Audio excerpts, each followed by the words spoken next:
what could you do to improve yourself? Well, let's step one step backwards. The first question might be, why should you even bother improving yourself?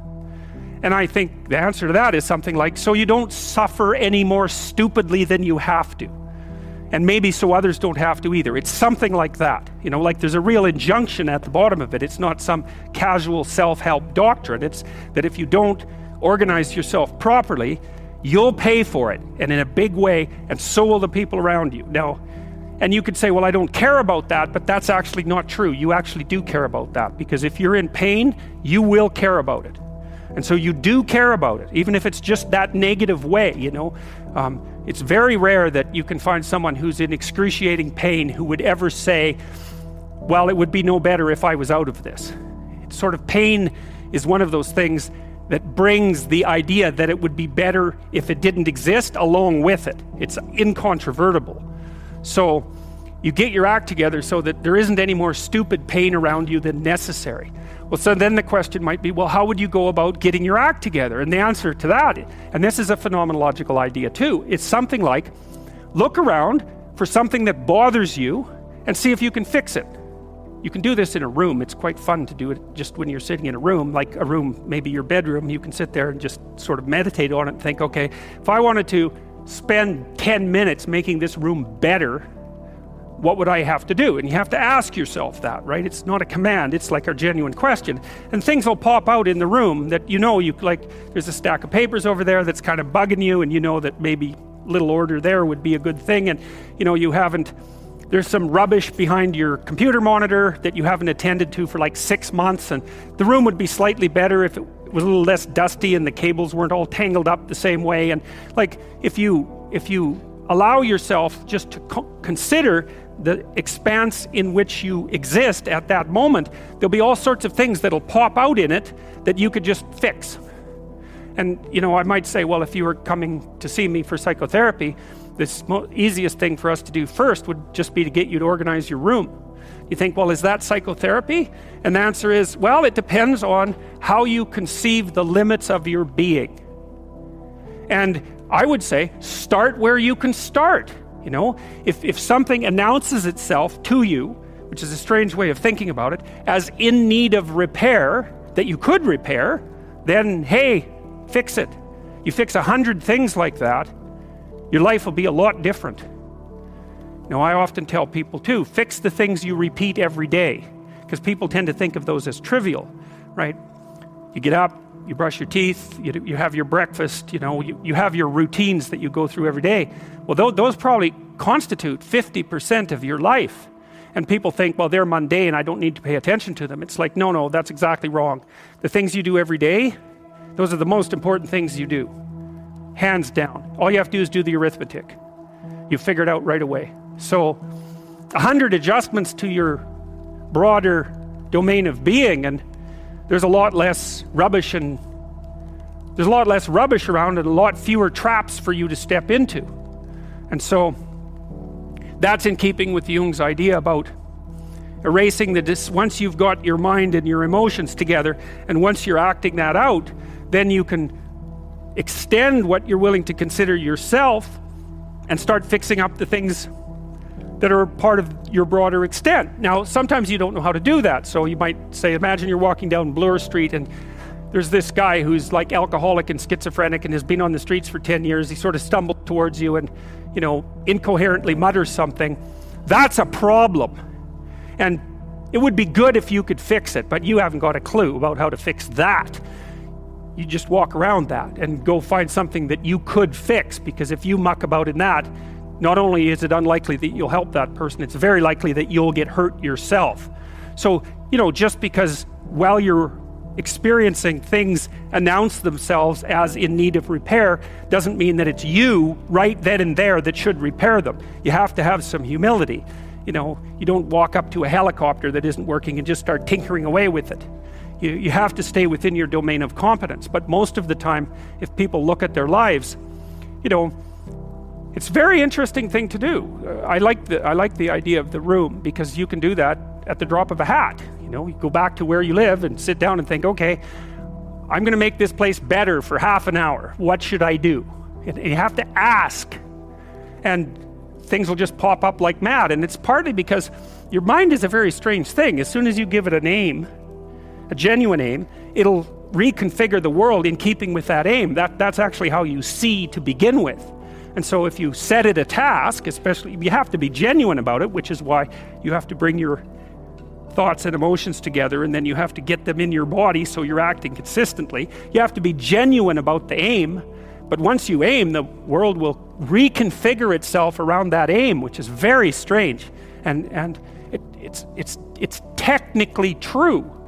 You know, the best example of that, you have all seen this video where you watch the basketballs being tossed back and forth between members of the white team versus the black team, and while you're doing that, a gorilla walks up into the middle of the video and you don't see it. It's like, you know, if you thought about that experiment for about 5 years, that would be about the right amount of time to spend thinking about it. Because what it shows you is that you see what you aim at. And that, man, if you can get one thing through your head as a consequence of even being in university, that would be a good one. You see what you aim at. And so because one inference you might draw from that is, be careful what you aim at, right? What you aim at determines the way the world manifests itself to you.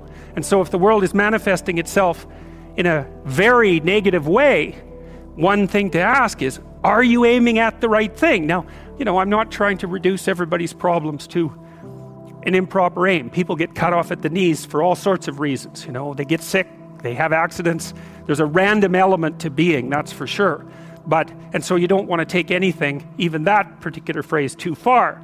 You want to bind it with the fact that random things do happen to people, but it's still a great thing to ask. What's the difference between the successful and the unsuccessful? The successful sacrifice. Things get better as the successful practice their sacrifices. The questions become increasingly precise and simultaneously broader. What's the greatest possible sacrifice for the greatest possible good?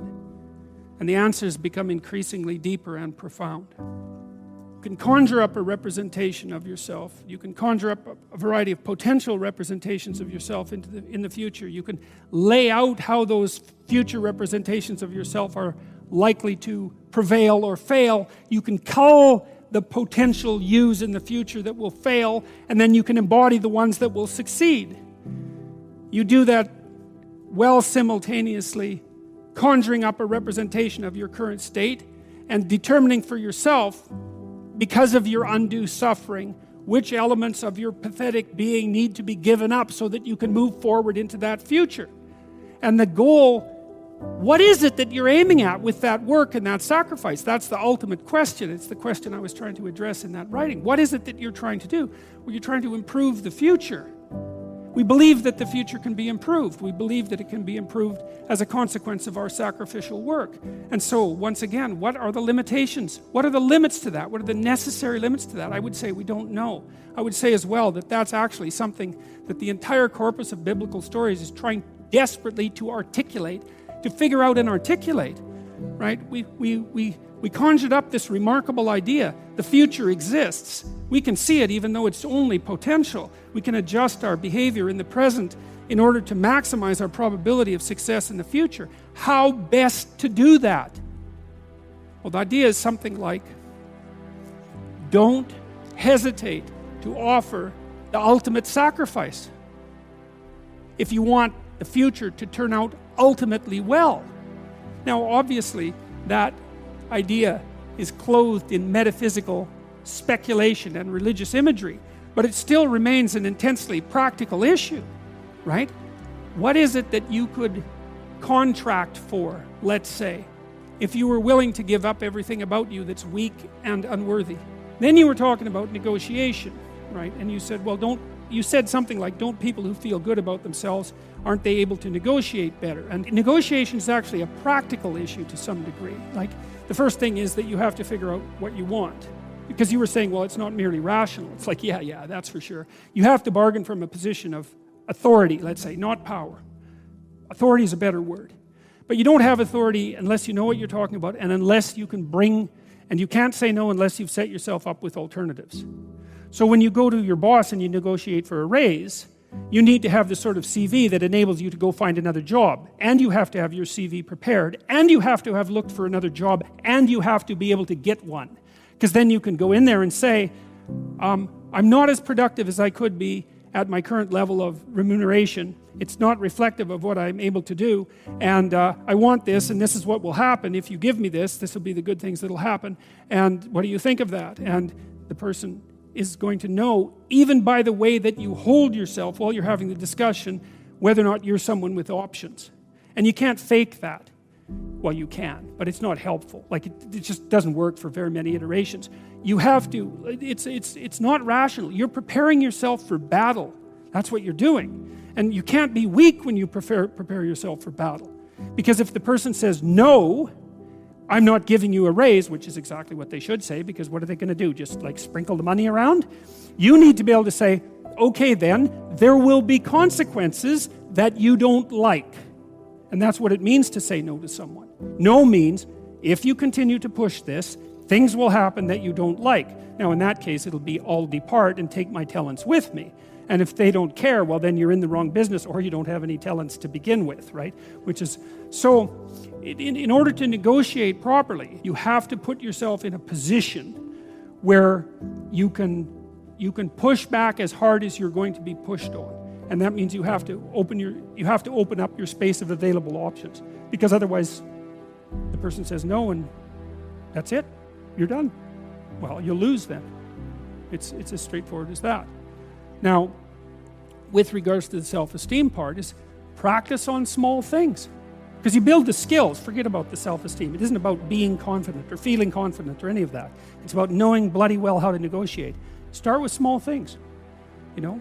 So you'll notice that there are things in your relationships in particular that aren't the way you want them to be, and that you could see how could be improved. It's like, figure out how they can be improved, negotiate with your partner, make the incremental improvement. Keep doing that. You'll get better and better at it. And then you'll be able to go out and have a harder negotiation in the world.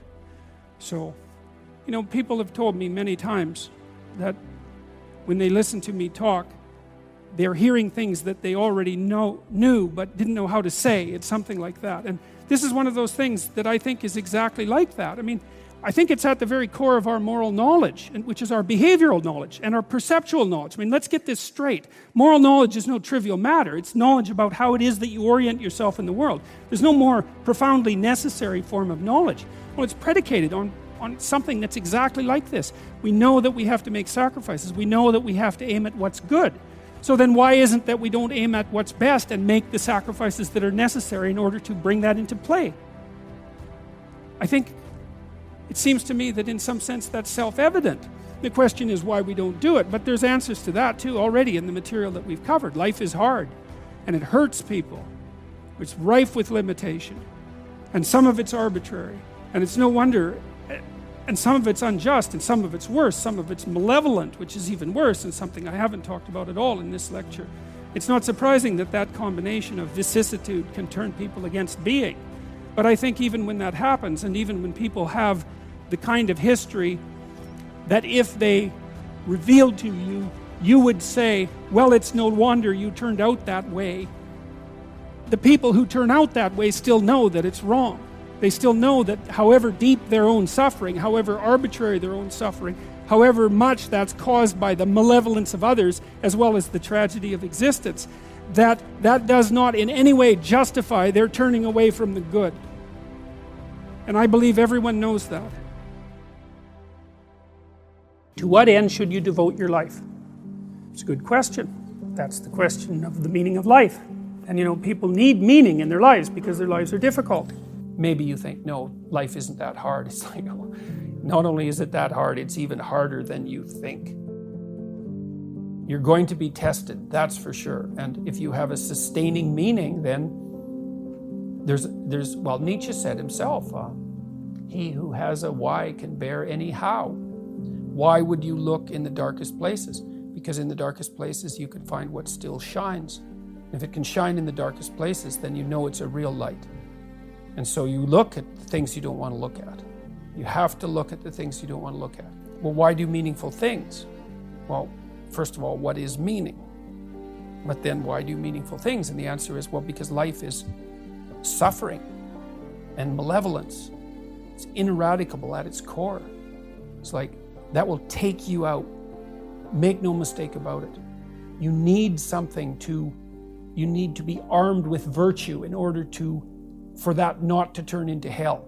Really, you really need that. And it isn't just your hell, that's bad enough. That can be really bad, especially when you're contributing to it, right? Because then not only are you suffering, but you know you're the agent that's producing the suffering. And then maybe that's not just for you, it's like you're taking out your family. If you're really good at it, you're taking out large swaths of your community. That's hell. It's like, and that's real. And no one with any sense and any experience has any doubt that that's real. And then they all can easily think of how, even though it's already bad, you could make it way worse. Everyone knows that. So what's the bulwark against that? Nobility of purpose. That's it. You have that, then you can, then you have something to set against the suffering and the malevolence. And it isn't optional. That's not optional. You cannot live without it. Not without meaning is not optional, right? Well, that's why it's such a deep instinct. Right. It's an instinct, meaning. It's the instinct of life. My life is meaningless. It's the spirit has gone out of you. It's like, well, modern people, it's part of this process of criticism. We've criticized the idea of meaning so much that we don't really believe in it anymore. It's like, well, that's fine. You can not believe it, but try living without it and see how far you get with that. You need a reason to get out of bed on a terrible day. Okay, what's that reason going to be? Well, let's think it through. You know people who can get out of bed on a terrible day. Do you admire them?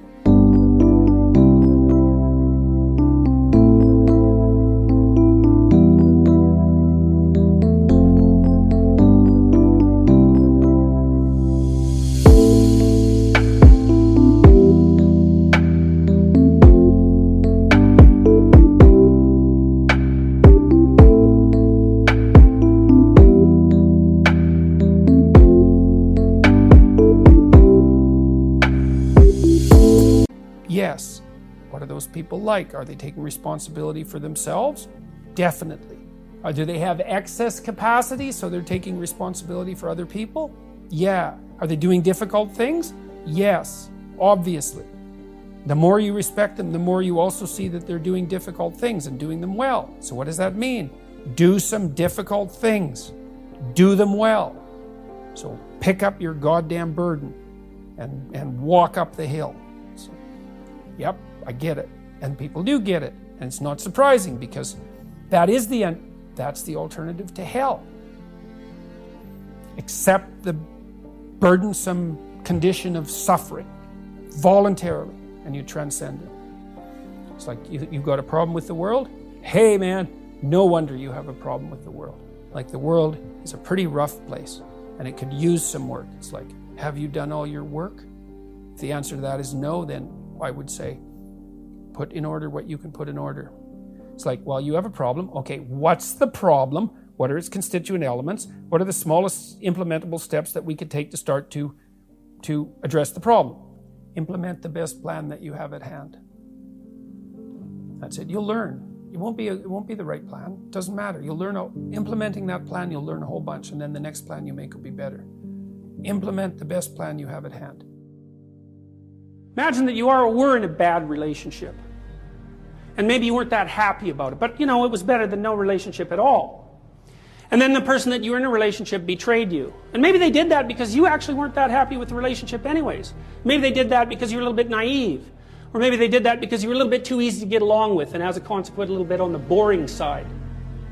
And so when they first leave you, it's a catastrophe because your world falls apart. But when your world falls apart, you're somewhere new. And it's possible to learn something new in that place. So you might learn, for example, that you should be a little sharper the next time that you go out with someone. Or you should be a little bit more careful about picking up on clues that your partner's bored with you. Or that maybe you should stop associating with lying psychopaths and your life would be a lot more positive. And stop thinking that you have the capacity to redeem somebody that is not after redemption in the least. And what that means now and then is that when you fall into the belly of a whale and you're swallowed up by something that lurks underneath, that you can come out the other side transformed. And that's actually how people learn. Every time you learn something, you learn because something you did didn't work. And that exposes you to the part of the world that you don't understand. Every time you're exposed to a part of the world that you don't understand, you have the possibility of rebuilding the structures that you use to interpret the world. That's often why it's more important to notice that you're wrong than it is to prove that you're right. One of the things that you're supposed to learn in university is precisely that. It might be useful to listen to people that annoy you on the off chance that they know something that, if they tell you, you can use instead of dying. Talking to people who agree with what you say is like walking around in a desert. You already know everything that they say.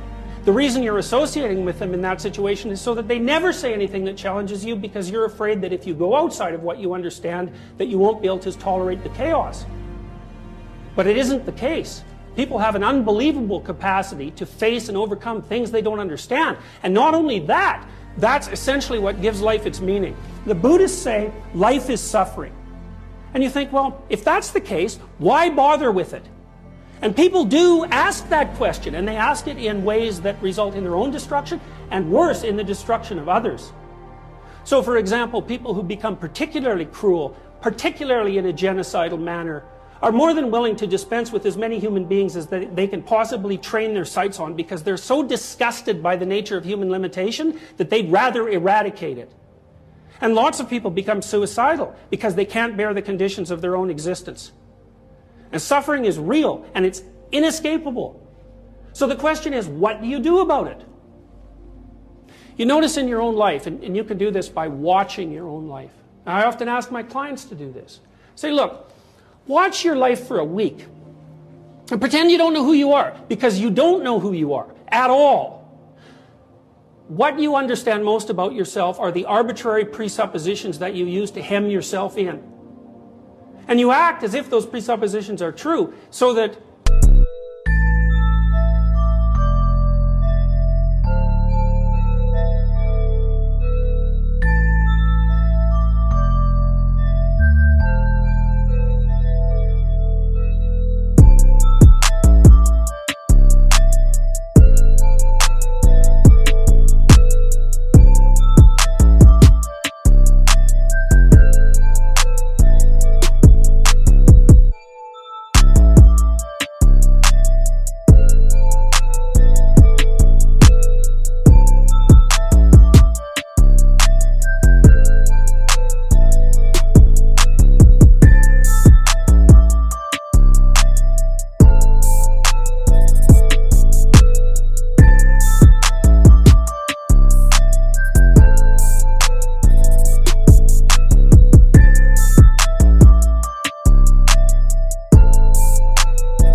the revelation of the full nature of your character won't terrify you.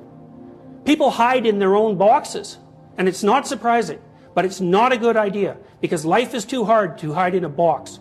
You can't manage it if you do that. If you watch yourself for a week, you'll see certain things. You'll see some of the time that you're resentful and annoyed, and those are times when you're either taking advantage of yourself or you're thinking improperly. Some of the time you'll be bored, in which case you're either undisciplined or you're probably pursuing something you don't want to pursue.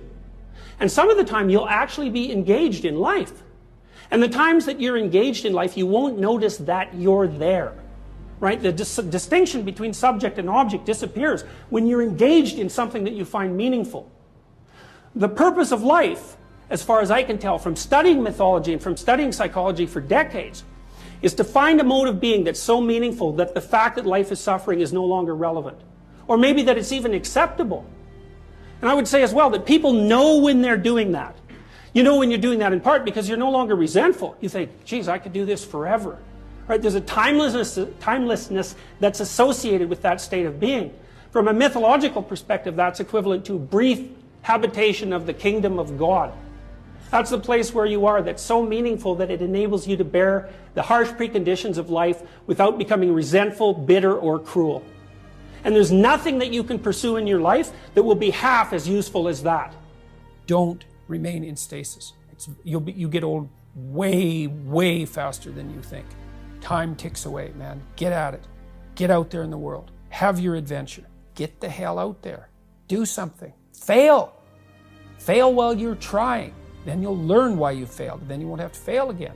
It's like aim at something and progress towards it. And, you know, be willing to change your aim, because what the hell do you know? But aim at something, and then at least you're oriented. And you have to aim at something that you believe would be worth trying. So yeah, get at it, man. Don't waste time.